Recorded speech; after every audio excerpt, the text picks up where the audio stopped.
आज 8 अगस्त 2026 को कांवड़ शिविर में जाकर शिव भक्तों की सेवा करने का अवसर प्राप्त हुआ।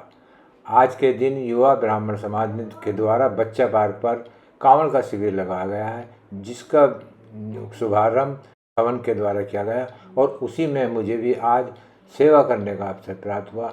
आने जाने वाले जितने भी शिव भक्त हैं उन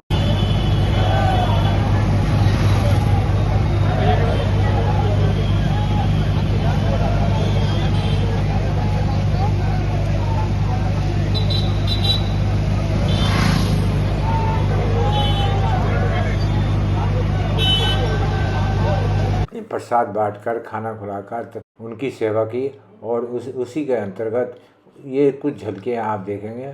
और इसी सेवा के अंतर्गत मुझे जो है अपनी बहुत पुरानी कांवड़ लाने की यात्रा की याद आ गई। और इस वीडियो में मैंने अपनी आज से 45 साल पहले यानी कि 1980 के आसपास की अपनी कांवड़ यात्रा का जिक्र इस वीडियो में किया है। या आप देखिए कि उस समय और आज के समय में कितना अंतर है। तो आप चलते हैं देखने मेरी कांवड़ की पहली यात्रा। साथियों नमस्कार, आपका पुनः स्वागत है मेरे YouTube चैनल शर्मा जी से सीखे। साथियों आज मैं इस वीडियो में चर्चा करने जा रहा हूँ मेरी पहली कांवड़ यात्रा। आज से लगभग 45 वर्ष पूर्व की मैं इसमें चर्चा करूँगा, जो कि मैं पहली बार कांवड़ लाया था। उस समय कांवड़ लाने का कैसा जुनून था ये आप इस वीडियो में देखेंगे। और साथियों मैं पहली बार कांवड़ लेने गया, मैं केवल अपने दोस्त की सहायता के लिए उसके लिए कांवड़ लेने गया था। मेरा दोस्त मित्र जो कि हरिद्वार से धामपुर के लिए कांवड़ लेने गया था, उसने मुझसे कहा कि जो है तुम मुझे जो है नजरबाद में मिल जाना सुबह को 4 बजे। और वहाँ से कांवड़ मुझे लानी थी धामपुर के लिए। और साथियों वो हरिद्वार चला गया, कांवड़ लेकर आए।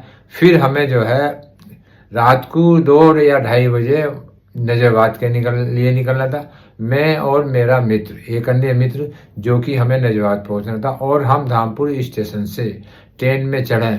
लेकिन आपको साथियों यकीन नहीं आएगा का वो कांवड़ लाने का जुनून इतना था कि रात को जब ट्रेन स्टेशन पर आई 2:30 बजे तो सारे कंपार्टमेंट के दरवाजे बंद थे। लेकिन हमने जो कमिटमेंट कर रखा था, उससे वादा कर रखा था कि हम जरूर आएंगे और नजरबाद से कांवड़ हम आधे रास्ते धामपुर के लिए लाएंगे। कंपार्टमेंट के दरवाजे ना खुलने के वजह से भी हम जो है पीछे नहीं हटे और हम दोनों ने हम जो है ट्रेन में चढ़ गए। दरवाजे बंद थे, हम भारी लटक गए। साथियों आपको यकीन नहीं आएगा कि कम से कम 30-35 किलोमीटर का सफर हमने भारी लटक कर करा। उस समय एक जुनून था और कुछ गलत या सही का कुछ हमको अंदाजा नहीं था। और जब अंदर से जो है जो यात्री खड़े थे उन्होंने फिर दरवाजा खोला 30 किलोमीटर के बाद, तब हम अंदर ट्रेन में गए। उस रात्रि हम करीब 3:30-4 बजे नजरबाद पहुंचे। तो वहां से हम सुबह 4 बजे कांवड़ लेके चले। तो साथियों ये उस समय का ऐसा जुनून था जो हर किसी में होता है। और वो उम्र ऐसी होती है कि सही है क्या गलत कुछ पता नहीं चलता है। कि हमसे अगर कोई दूर दूर तक भी कांवड़ नजर आता थी तो हम ये सोचते थे कि उसे पीछे छोड़ना है, उससे आगे निकलना है।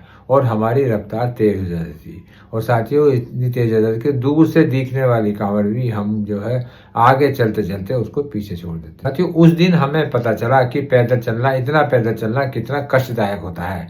हम कांवड़ 4 बजे से सुबह चल कर अगले धामपुर ले आए। और साथियों आपको यकीन नहीं आएगा कि हमारे पैरों में छाले पड़ गए थे। लेकिन कांवड़ लाने का जुनून और मित्र से किया गया वादा, ये इस तरह के काम थे कि जो हमने हर हालत में पूरा किया।